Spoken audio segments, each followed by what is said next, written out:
Olá, bom dia. Carl Munson here with the Good Morning Portugal live stream. We are on YouTube and we're a podcast as well, best found on Spotify.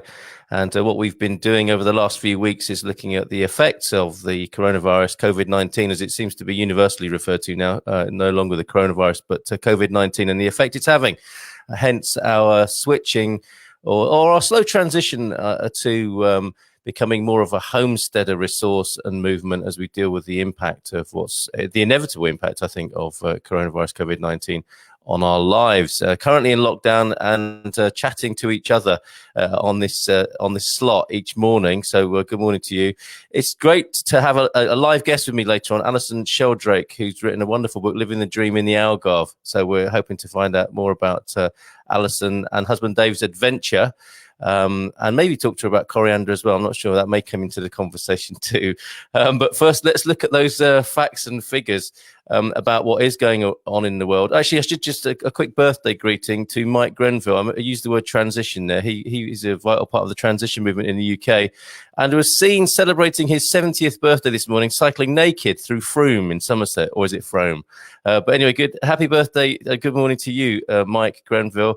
Many happy returns to you, and what a cracking way to celebrate your birthday. If you live in Frome, you may have noticed, of course, a man whizzing past you completely naked. So let's go and see these numbers. I'm going to use Worldometer, and then I'm going to go to a really good new resource that I've found that's an update that you may wish to subscribe to as well. Very briefly, just going to Worldometer and the Portugal numbers here. 16,934 cases of coronavirus here in Portugal. Sadly, 535 deaths and recovered 277. That's looking like a much healthier figure at the moment. The important thing, of course, I think, is to see what the graphs do. I'm no mathematician, statistician, or a medic or anything like that, but I do know what I like to see in a graph of this kind, which is something of a flattening out. And I think that is what we're seeing. And hopefully all the measures that we're taking, all the ways that we're involved communally in stopping the spread of infection is working, and the graph does appear to be showing that. It's not like a horrific hockey stick with a very rapid vertical incline. You can see a little bit there towards the right of the screen. April the 13th, yesterday's figures, it's slightly flattening out, or that's what I'm choosing to see anyway.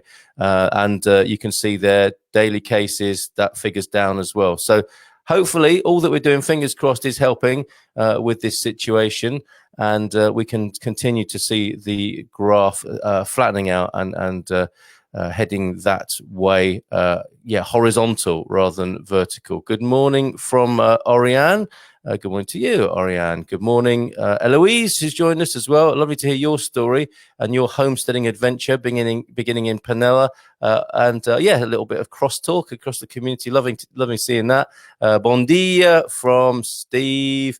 Dawn and Steve in the Algarve, and yes, Oriane replying, thank you. My pleasure. Nada, Oriane. So great to see you all here, and I'm sure you're looking forward to hearing our conversation with Alyson. And do ask Alyson questions. It's all about her adventure to Portugal, specifically the Algarve, and we'll have a chat with Alyson in just a moment. After this quick roundup, another share with you, a new source, which you can subscribe to yourself, and that would be coronavirus in Portugal for estrangeiros. That will be us. Maybe you're so much of an estrangeiro you don't know what the word estrangeiro means, but stranger, immigrant to Portugal. This is a service from Jorge Branco. New recommendations for wearing masks in public, and rents start to fall. Have a very quick look through this. His introduction to this really good newsletter, I think. It is here at the end of the strangest Easter long weekend I can remember. We have some slightly more positive numbers to look at. There are only 349 new COVID-19 cases confirmed today. This was at the date of his publishing, the 13th, yesterday. More importantly, all the percentage increases are, for now at least, going in the right direction, down. The increase in confirmed cases from Sunday to today was only 2.1%, and the sad passing of 31 people equated to a 6.15% jump in deaths. But we know the numbers don't tell the whole story, so read on to find out what you missed over the weekend. He does a graphic. There's some talk there about masks. and people are interested, obviously, in the economics around this, the economic impact. I mean, I think that's going to be devastating. Personally, I don't want to be too much of a doom monger, but I do think we have to be prepared and ready. Here, look, rents have already started to fall. Good for some people. The pandemic has practically frozen the property market and is starting to affect prices, TVI reports. Listings on Airbnb and other short-term accommodation providers are discounted as much as 50% as tourist accommodation sits empty, while Remax's Hugo Silva says longer-term rents are already falling by about 20%. Property sales have almost completely stopped, but the real estate companies admit purchase prices will likely see considerable adjustments too in the coming months, according to the TV network. One real estate agent says the prices are becoming more realistic, and that's all subjective, I'm sure. One more thing here. I mean, this is a great service from Jorge, and I think it's worthy of a subscription. But they're celebrating the news here in Portugal that one of the nurses who helped treat Boris Johnson was indeed Portuguese, and he paid a special mention to two nurses who looked after him, Jenny McGee from New Zealand and Luis Pitarma, 20-year-old from Aveiro, just up the road from me. There he is. Luis, well done to you. A picture of you sat on the rooftops of Lisbon there. And this is something else you can expect in Jorge's newsletter here. 14% of Portuguese people didn't leave the house for 2 weeks. So he has some in brief news there. And obviously the prioritization of the pandemic is putting non-urgent patients at risk. That is something that's going to be building up in the background. And hand sanitizer sold in Portugal isn't being tested by any government organization. CDC recommends at least 60% alcohol content. Did somebody mention alcohol?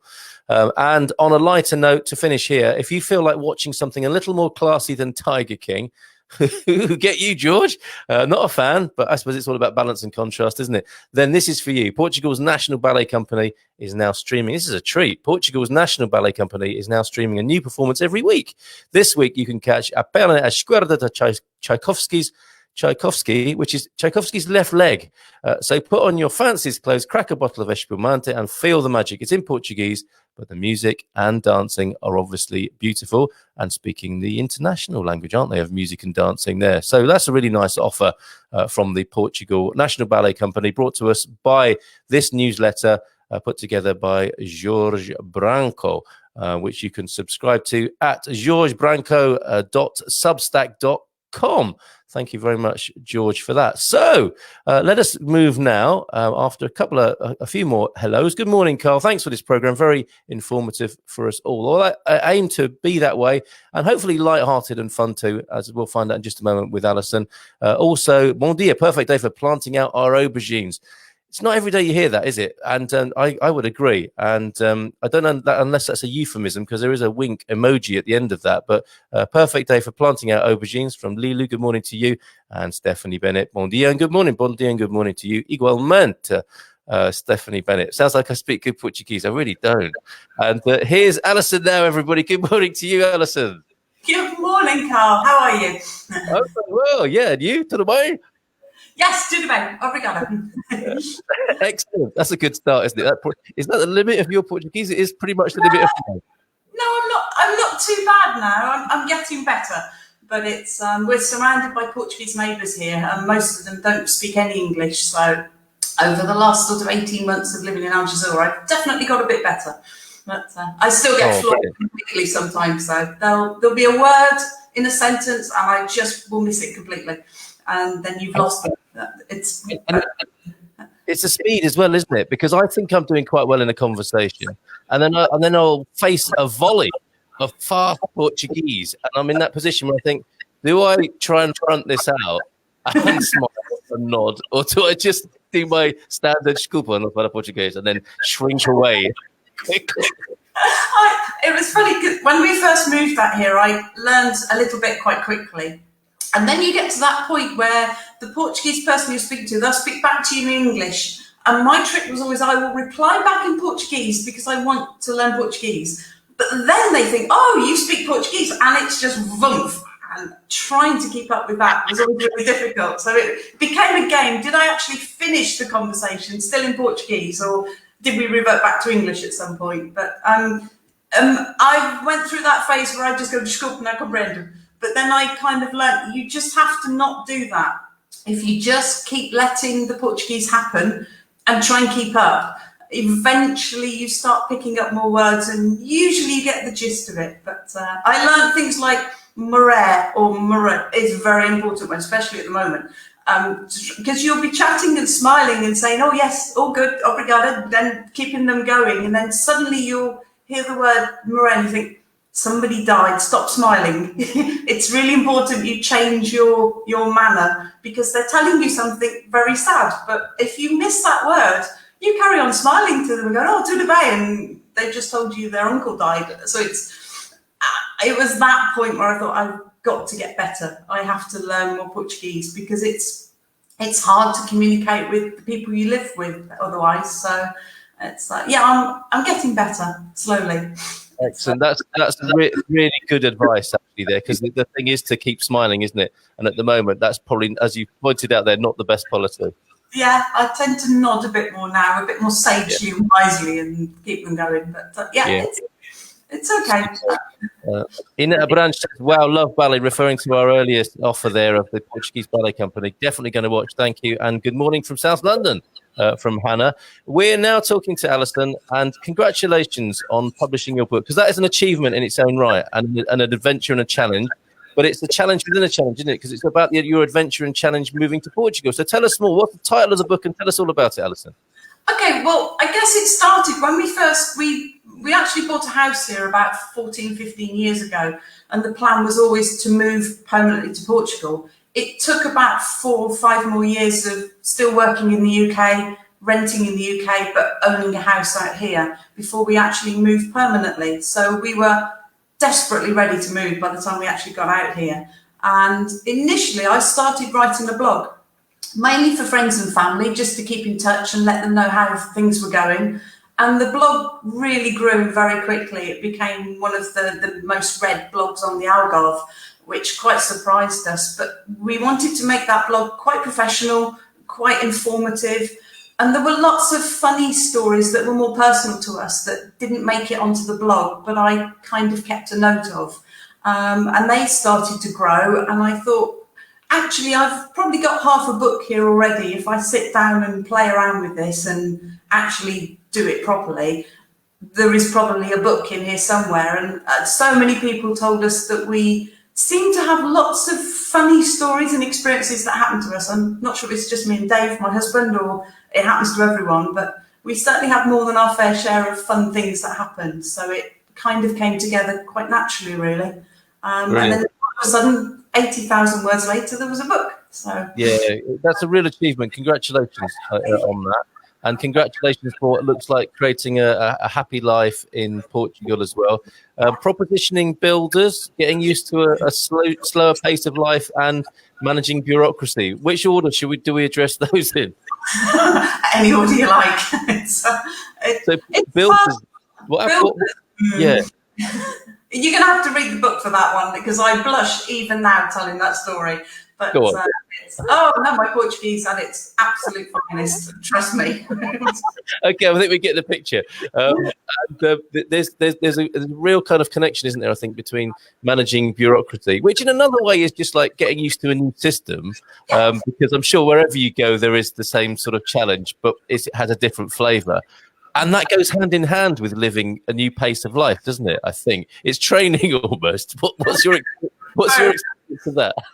Well, quite early on, we decided that we had our little motto was one thing, one day. If we got one piece of paperwork ticked off, or we actually managed to get a form organised or stamped in the right place, and we'd actually done it before lunchtime, we gave ourselves the afternoon off, because we got used to how long it took to go anywhere to find out how to do things. And every time we asked someone, how did you do this? They would tell us one way, and then someone else would give us another example completely differently. And it does seem a lot of the cameras and the juntas out here do have different ways of looking and responding to things. So you just have to go with the flow, and you have to pick up that ubiquitous ticket. You will get nothing done out here if you haven't picked up the ticket with a number on it. It's just a given, isn't it? Wherever you go, so relate to that. Absolutely. Yeah. Take everything with you as well, right? Take the whole file of all your stuff, so you haven't left anything at home. Yes, definitely pick up the ticket. And I love that I love that idea. One thing at a time. And if it's mission accomplished in the morning, take the rest of the day off. Perfect. Is the blog still live after Louise? Yes, it's still there. It's ourgolfblog.net. It's been running for about 8 years now. We had a little gap when we moved to live here. We had a year off. But all of the posts are still live, and you can search. So if there's anything you want to know about, you can search under the blog and find it. But yeah, ourgolfblog.net. It's all there for you. That's fantastic. That's fantastic. Okay, so this is the place for happy homesteaders, or soon fast becoming that. What have you done in that kind of department, if anything, of going off grid, growing your own? I mean, obviously in your garden, you'll be wanting to look at certain kinds of herbs. I knew you mentioned them. There is no coriander in our garden. All right. So what have you done in the kind of homesteading, self-reliance, independence kind of vibe, if anything at all? Well, I have to say, where we live, we're in a very small Albanese society. There's about 30 houses. Apart from one German lady, everyone except for us are Portuguese. Everyone except us grows vegetables and plants in their garden, and they give us so much produce, we're actually quite spoiled. We're not very green-fingered, so we actually made the decision when we moved here. We've got a very small kind of courtyard garden with a couple of beds, and we went to a local garden centre, told them what we had, and said, we'd like some nice green plants that are very easy to look after, and can you come and do it for us? And we've discovered that's one thing with Portugal. If you're going to pay someone to deliver something, it doesn't cost much more for them to actually plant everything for you as well. So we had this wonderful moment of kind of an Alan Titchmarsh moment, really, where people came in and within the day we had a garden. It was fabulous. So we've managed about a year now, and we've kept them all alive. So we're quite proud of ourselves. But well done. No. It's like ground force then. You kind of went out for the day-to-day bureaucracy, came back and you had a fully formed garden. It was absolutely brilliant. I think it was an extra €30 to actually get them to plant it, everything. It was ridiculous. So, of course, so we have great big oleanders and eugenias. I know the name of those two. And we have a few little herbs in pots, but no coriander. Sorry, no chance. Funnily enough. Okay. One of the big questions people moving to Portugal is, what do you do for work? Is this an issue for you? Have you diversified? You started something new that's specifically Portuguese? Yeah, we came out here. David retired from the police. I gave up my big education job in the UK. And we came out here with a plan, really, to do something. We knew we didn't want to sit all day doing nothing or retire or have that kind of lifestyle where you go out to lunch every day. We wanted to actually still work. Now, we'd always had hobbies. My husband's a photographer.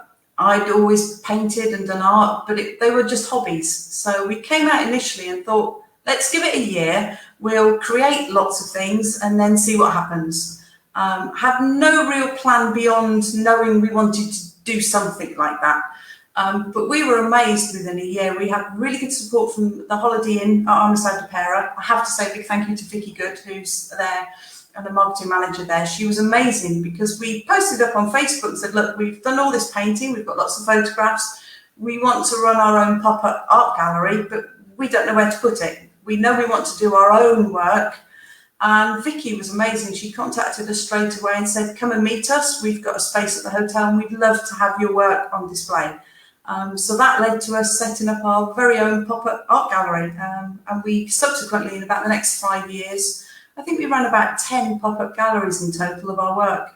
We were really lucky. We were very successful. People seemed to like what we created. And we've grown from there, really, into having our own very small but successful little businesses that we love to work and we enjoy creating and we like meeting people. And those things all came together really well for us. So initially we were just brave, I think, and thought, let's try it. We've got nothing to lose. That's wonderful. From there. So you can do it. I don't think we'll ever make lots of money. It's a hard place, I think, to survive, to earn well.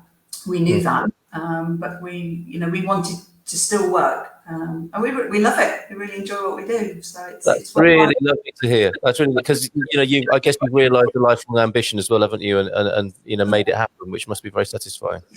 Yes, very much so. Yeah, it's very good. we enjoyed. Okay, so probably the last question then. This is for people looking at you and as being in sort of an envious position. Obviously, you're in a great country, in a great part of this country. Somebody looking might be thinking, "Oh, I'd so love to do that." What is your advice to them if they're considering making this plunge, notwithstanding the very difficult circumstances we have in the world at the moment, but in better times, in different times as we move forward? What would be your advice to someone thinking about making the same shift in life? Well, if I'm cheeky, obviously come and buy the book and read more about it. I think what I've tried to do in the book, is actually write something that's a part memoir. So there are lots of stories about the things we've got up to. Some of them are quite amusing and embarrassing. But also within that is hopefully a guide to living in Portugal as well. There's lots of advice in there. One of the key things I always say to people is take your time, maybe come out and rent first. You can easily rent out of the peak season for 6 months. Find out what it's really like to live here, because it's very different from being on holiday. And I think in terms of both finances and where you want to live, what type of lifestyle you want to have, to actually take the time to rent, to not be in a hurry, gives you that space to decide if it's really for you. And that also gives you an insider knowledge when it comes to buying a property or renting for a longer period of time, that you know where you want to be and the kind of house, lifestyle, environment that you want to be in, because I think you've pretty much got everything on the Algarve. It depends what you're looking for. If you want a busy nightlife, then you're probably going to head to Albufeira. If you want something like we've chosen, which is a much more rural, peaceful way of life, then somewhere like the West Coast or the Eastern Algarve might well be for you. So take your time. But the best advice I think friends ever gave us was, if you're going to go for it, go for it. Because if you wait, there will always be something else. There will be another bill or another thing that you want to do first, or another milestone in your life that you think, I'll just do that first and then I'll move to Portugal. And before you know it, 10 or 15 years have passed and you never actually made the move. So I think that was good sage advice that we got given, is, just go for it as well. You're only moving to Portugal. That's where we looked at it. You're not moving to the other side of the world. It's just a house move in one sense. And I've always said, well, if it doesn't work out, you can move somewhere else. It doesn't have to be a permanent forever thing. But for us, we knew within about 6 months we were never going back to live in the UK. We absolutely love it here. So we're staying put, definitely. Fantastic. That is such good advice. Really, really good. Yeah, go for it. And I guess what's the worst thing that can happen? And also, I really sort of resonate with what you're saying. Have a little look around. Don't commit to a place straight away necessarily, although some people successfully do that. But have a little nosy about, which is a good plan. Yeah. Well, thank you very much, Carl. It's been a pleasure talking to you. Well done. You did a great job. Thank you very much. It's been great to talk to you. To get the book, go to algarveblog.net/the-book. And that's a good read. I mean, what else are you going to do with your time at the moment? So why not buy Alyson's book? Alyson, thank you so much. Look forward to speaking to you again soon. You're welcome anytime. Thank you. Thank you very much. Okay. Bye for now.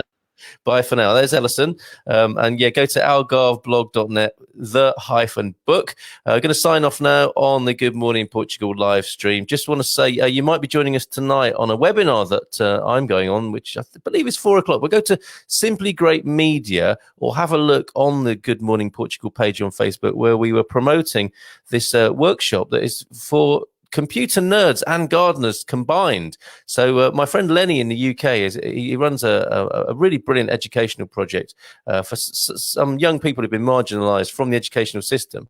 And part of what they do, they're looking at how to incorporate the Raspberry Pi technology, which is a really cheap computer with irrigation systems. Might be perfect for Alyson's garden, for example, where she doesn't want to even have to think about the watering. And apparently the computer will monitor the conditions in the soil and will apply liberal amounts of water as and when necessary to keep your crops alive for a few quid. and a very satisfying agri-tech project. That's a really sort of overblowing it, really calling it an agri-tech project. But it sounds like a lot of fun for us homeschoolers, homesteaders. It's a really nice project for all the family to get involved in. So go and have a look on the Good Morning Portugal page on Facebook for details that I put up about that yesterday, or just PM me and I can give you more information about that. And we'll be back here again tomorrow. Some lovely talk occurring in the Happy Homesteaders group, which is now the new name of the Stay Positive Portugal group on Facebook, where there's a lot more community chat than we're able to squeeze in the mornings here. So please do use that. Happy Homesteaders, that's the direction of travel for us. And we'll be back here again tomorrow with you, with the facts and figures and other talking points, and a chance for anyone to let us know how they're doing, their lockdown lessons, whatever you want to talk about in this strange time, and how we're going to get through it and the future we're moving towards. So thank you very much for being here. Thanks very much to Alyson. Take care, and we'll see you tomorrow. Hasta luego. Hasta mañana.